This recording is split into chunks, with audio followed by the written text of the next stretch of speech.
ಎಲ್ಲ tax ಏರಿಸಿದ್ವಿ. Exercise ಇದನ್ಕ ಭಾಳ ಇಡೀ ಸಮಾಜವನ್ನು ಹಾಳು ಮಾಡುವಂಥದ್ದು.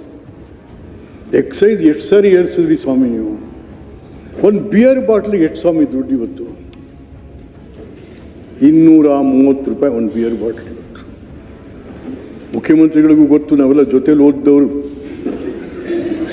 2 ರೂಪಾಯಿನಲ್ಲಿ ಒಂದು ಬೀರು ತಗೊಳ್ಳೋರು, 1 ರೂಪಾಯಿ ಹಾಕಿ. ಇವತ್ತು ಎಲ್ಲಿ ಕತೆ ಇದೆ? 230 ರೂಪಾಯಿ ಒಂದು ಬಿಯರ್ ಬಾಟ್ಲಿಗೆ. ಸ್ವಾಮಿ ಕನ್ನಡ ಪಂಡಿತರೆ, ಇಡೀ ಅಲ್ಲ, ನಾವೆಲ್ಲ ಸ್ನೇಹಿತರು ಬಿಟ್ರಿ, ಅದನ್ನೇನು ಯಾರಿಲ್ಲ ಅನ್ನೋಕ್ಕಾಗಲ್ಲ. ಇವತ್ತು ಎಲ್ಲಿ ಸ್ವಾಮಿ? ಇವತ್ತು ಹುಡುಗರು, ಯಂಗ್ಸ್ಟರ್ಸ್ ಬಿಯರ್ ಬಾಟ್ಲ್ ತಗೊಳ್ಲಿಕ್ಕಾಗ್ದೇನೆ ಗಾಂಜಾ ಮೊರೆ ಹೋಗಿದ್ದಾರೆ. ಗಾಂಜಾ ಮೈಸೂರು ಒಂದರಲ್ಲೇ, ಮುಖ್ಯಮಂತ್ರಿಗಳೇ, ಮೈಸೂರು ಒಂದರಲ್ಲೇ 1,000 ಕೋಟಿ ರೂಪಾಯಿಂದು ಗಾಂಜಾ, ಅಫೀಮು, ಡಿ ಅಂಥದ್ದು ಸೀಸ್ ಆಗಿದೆ.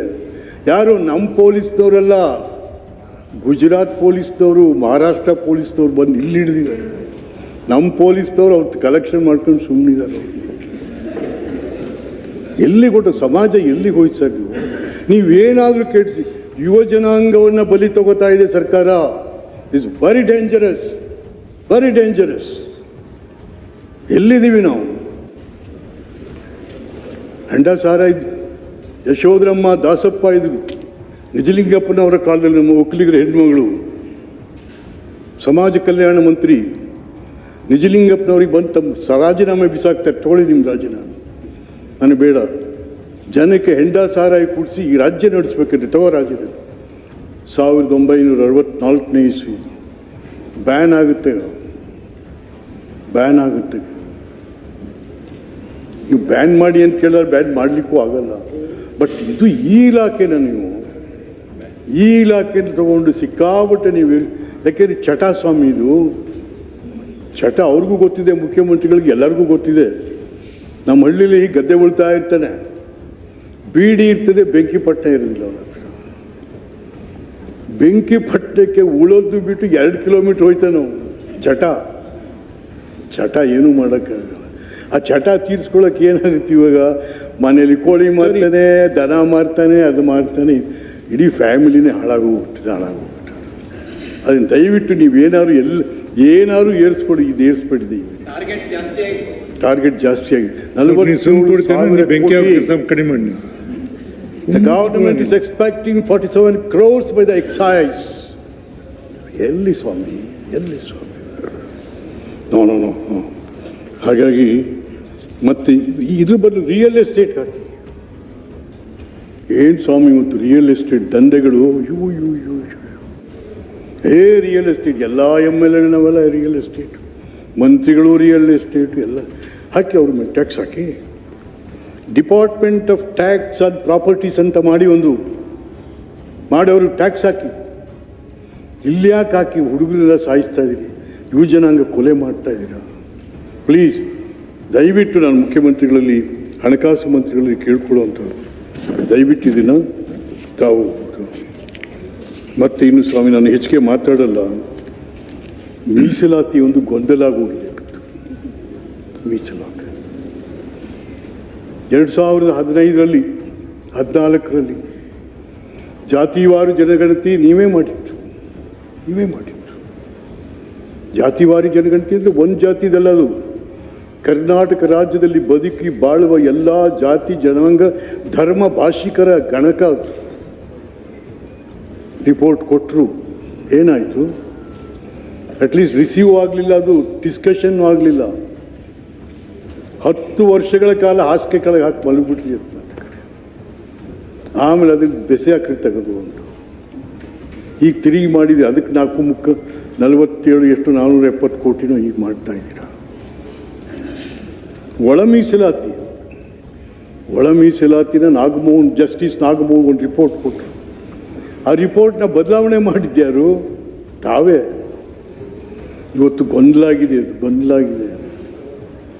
ಪಾಪ ಅವ್ರು ನಾವು ಯಾಕ್ರಿ ಹಿಂಗೆ ಯಾಕ್ರಪ್ಪ ಹಿಂಗೆ ಗಲಾಟೆ ಮಾಡ್ತಾಯಿದ್ದೀರಾ ಅಂತ. ಇಲ್ಲ ಸರ್, ನಮಗೆ ಎಡಗೈನವ್ರು ಕಂಡ್ರೆ ಆಗಲ್ಲ ಸರ್. ಅಯ್ಯೋ ದೇವ, ಯಾಕೆ ನಾವೆಲ್ಲ BJP ಎಡಗೈನವರು ಅಂತ ಸರ್, ಕಾಂಗ್ರೆಸ್ನವ್ರು ನಮ್ಮ ಕಂಡ್ರಾಗಲ್ಲ. ಇದೆಲ್ಲ ಆಗಬಾರ್ದು, ಇದೆಲ್ಲ ಆಗಬಾರ್ದು. ಯಾಕೆಂದರೆ ಇವತ್ತು ಒಳ ಮೀಸಲಾತಿ ಗೊಂದಲ ಹತ್ಕೊಂಡು ಕೂತಿದೆ. 1% ಅಲೆಮಾರಿಗಳು. ಅವು ನನ್ನ ಅಪ್ರಿಷಿಯೇಟ್ ಮೈ ಚೀಫ್ ಮಿನಿಸ್ಟರ್ ಹೇಳ್ತಾ ಇರ್ತಾರೆ, ಸಮಾಜ ಎಲ್ಲರಿಗೂ ಕೊಡಬೇಕ್ರಿ ಅಂತ. ಇದೇನು ಮತ್ತಿದು, ಇದೇನಿದು? ಹಾಗಾಗಿ ಈ ಒಳ ಮೀಸಲಾತಿದು ಕೂಡ ತಾವು ದಯಮಾಡಿ ಮಾಡಿಕೊಳ್ಳೋದ್ರ ಜೊತೆಗೆ ನಾನು ಕೊನೆಯದಾಗಿ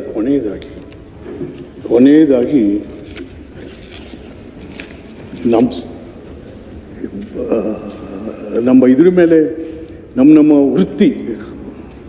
ಹೌದಪ್ಪ, ನಾನು ಕುರಿ ಕಾಯ್ತೀನಿ. ನಾನು ಇನ್ನೊಬ್ಬ ಮಡಿವಾಳ ಬಟ್ಟೆ ಒಗಿತಾನೆ, ಇನ್ನೊಬ್ಬ ಕುಂಬಾರ ಮಡಿಕೆ ಮಾಡ್ತಾನೆ, ಇನ್ನೊಬ್ಬರು ಕ್ಷೌರಿಕರು, ಸಮತಾ ಸಮಾಜ. ಇವತ್ತೇನಾಗಿದೆ ಸ್ವಾಮಿ? ಅಯ್ಯೋ, ಕುರಿ ಮಂಡಳಿಯಿಂದ ಕುರಿಗಾರರಿಗೆ ದುಡ್ಡು ಕೊಡ್ತಾ ಇದ್ದಾರೆ ಸರ್ಕಾರದಿಂದ, ಅವನೇನೋ ಮಾಡಲಿ ಅಂತಂತೆ.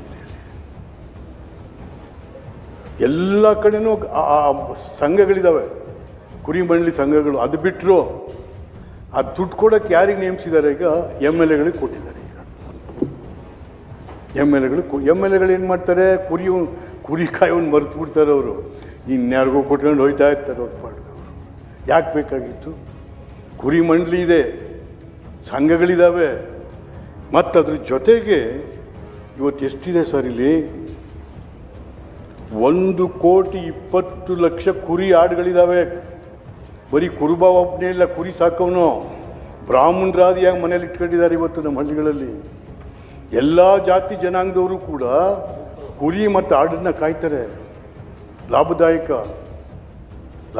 It's a moving bank.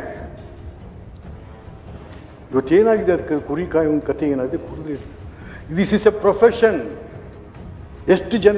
10 lakh ಜನ ಅಲೆಮಾರಿ ಕುರುಬರಿದ್ದಾರೆ. 10 ಲಕ್ಷ ಜನ. ಇವರಿಗೆಲ್ಲ ಉದ್ಯೋಗ ಆಗಲ್ವ ಸ್ವಾಮಿ? ಇವರಿಗೆಲ್ಲ ಅನ್ನ ಆಗಲ್ವ ಸ್ವಾಮಿ? ಹಾಗಿದೆಲ್ಲ ಯೋಚನೆ ಮಾಡಬೇಕು ಅಂತಕ್ಕಂಥದ್ದೇ ನಾನು ಸರ್ಕಾರವನ್ನು ಒತ್ತಾಯ ಮಾಡ್ತಾ ಇರ್ತಕ್ಕಂಥದ್ದು. ಹಾಗಾಗಿ ನಾನು ಮತ್ತಿನ್ನೂ ಹೆಚ್ಚಿಗೆ ಮಾತಾಡಿದ್ದೀನಿ. ನನ್ನ ಪುಣ್ಯ, ಮುಖ್ಯಮಂತ್ರಿಗಳು ಕೂಡ ಸದನಕ್ಕೆ ಬಂದಿದ್ದು, ನನ್ನ ಮಾತನ್ನು ಆಲಿಸಿದ್ದು ಕೂಡ ನಮ್ಮ ಪುಣ್ಯ ಅಂತ ನಾನು ಭಾವನೆ ಮಾಡ್ಕೊತೀನಿ. ಹಾಗಾಗಿ ಅವರಿಗೂ ಕೂಡ ನಾನು ವಂದನೆಗಳನ್ನು ಹೇಳಿ